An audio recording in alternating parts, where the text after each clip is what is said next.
ಇದು ನಾನು ಹೈಸ್ಕೂಲ್ನಲ್ಲಿದ್ದಾಗ ನಡೆದಂಥ ಘಟನೆ. ನಮ್ಮ ಮನೆ ಕೆಲಸದವಳು ನಮ್ಮ ಅಮ್ಮನ ಹತ್ರ ಹೇಳ್ತಾ ಇದ್ಲು, ನಾನು ನಮ್ಮ ತಮ್ಮ ಅಲ್ಲೇ ಇದ್ವಿ. ಅಮ್ಮ ಅವರೇ, ನಮ್ಮ ಹುಡುಗಂಗೆ ಒಂದು ಲೇಡಿ ಬೇಕು. ಆ ಹುಡುಗನೂ ಹೈಸ್ಕೂಲೇನೆ.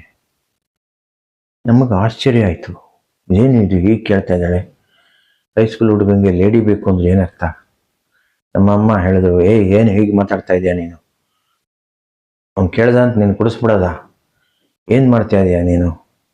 ಹೈಸ್ಕೂಲ್ ಹುಡುಗ ಅವನು ಅಂತೆಲ್ಲ ಅಂದರು. ಅಮ್ಮ ಅವರೇ, ನಿಮ್ಮ ಹುಡುಗರು ಮಡ್ಕೊಂಡವ್ರಲ್ಲ ಅಂದ್ಲು. ನಮ್ಮ ಅಮ್ಮಂಗೆ ಸಿಟ್ಟು ಬಂದ್ಬಿಡ್ತು, ನಮಗೆಲ್ಲ ಆಶ್ಚರ್ಯ ಆಯಿತು. ಏನು ಹೇಳ್ತಾ ಇದೆಯಾ ನೀನು? ನಮ್ಮ ಹುಡುಗರು ಏನು ಮಡ್ಕೊಂಡವ್ರೆ? ಆಮೇಲೆ ಅದೇ ಅಮ್ಮ ಅವರೇ, ಸೆಲ್ ಹಾಕಿರೋ ಹಾಡು ಬರ್ತದಲ್ಲ ಲೇಡಿ, ಅಂದರೆ ಅವಳ ಭಾಷೆಯಲ್ಲಿ ರೇಡಿಯೋ ಅನ್ನೋಕ್ಕೆ ಲೇಡಿ ಅಂತ ಅಂತಾಳೆ ಅಂತ ಆವಾಗ ನಮ್ಗೆ ಗೊತ್ತಾಗಿ ನಗು ಬಂತು. ನಾನು ನನ್ನ ತಮ್ಮ ಸೇರಿ ಒಂದು ಚಿಕ್ಕ ರೇಡಿಯೋ ಟ್ರಾನ್ಸಿಸ್ಟರ್ ಮಾಡಿಬಿಟ್ಟಿದ್ವಿ. ಏನೋ ಖುಷಿ ನಮಗೆ. ಅದು ಸೆಲ್ ಹಾಕಿರೋ ಹಾಡು ಬರ್ತಾಯಿತ್ತು, ಅದನ್ನು ಅವಳು ನೋಡ್ತಾ ಇದ್ಲು. ನಾವೆಲ್ಲ ಮನೇಲಿ ಮಾತಾಡ್ಕೊತಾ ಇದ್ವಿ, ಎಷ್ಟು ಚೆನ್ನಾಗಿದೆ, ನಾವೇ ಮಾಡಿದ್ದೀವಿ ಅಂತ. ಅವ್ರ ಹುಡುಗಂಗೂ ಒಂದು ಆ ಥರದ್ದು ಬೇಕು ಅಂತ ಅವಳಿಗೆ ಅನಿಸ್ತು.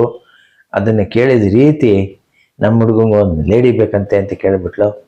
ಭಾಳ ಹಾಸ್ಯಮಯವಾಗಿ ನಾವು ಅವತ್ತೆಲ್ಲ ಜ್ಞಾಪಿಸ್ಕೊಂಡು, ಈಗಲೂ ಜ್ಞಾಪಿಸ್ಕೊಂಡ್ರೆ ಅವಳು ಕೇಳಿದ ಸ್ಟೈಲು, ಅವಳಿಗೆ ಆಡಿದ ಇಂಗ್ಲೀಷು, ಅದರಿಂದ ಆದ ಕಮ್ಯುನಿಕೇಷನ್ ಗ್ಯಾಪು ಬಹಳ ಹಾಸ್ಯಮಯವಾಗಿದೆ.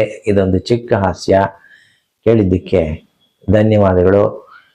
ನಿಮ್ಮ ಜೀವನದಲ್ಲೂ ಈ ಥರ ಹಾಸ್ಯಗಳು ಏನಾರು ಇದ್ದರೆ ಬರೆದು ಕಳಿಸಿ, ಅದನ್ನು ಮ್ಯಾಗಝೀನಲ್ಲಿ ಪ್ರಕಟಿಸ್ತೀನಿ.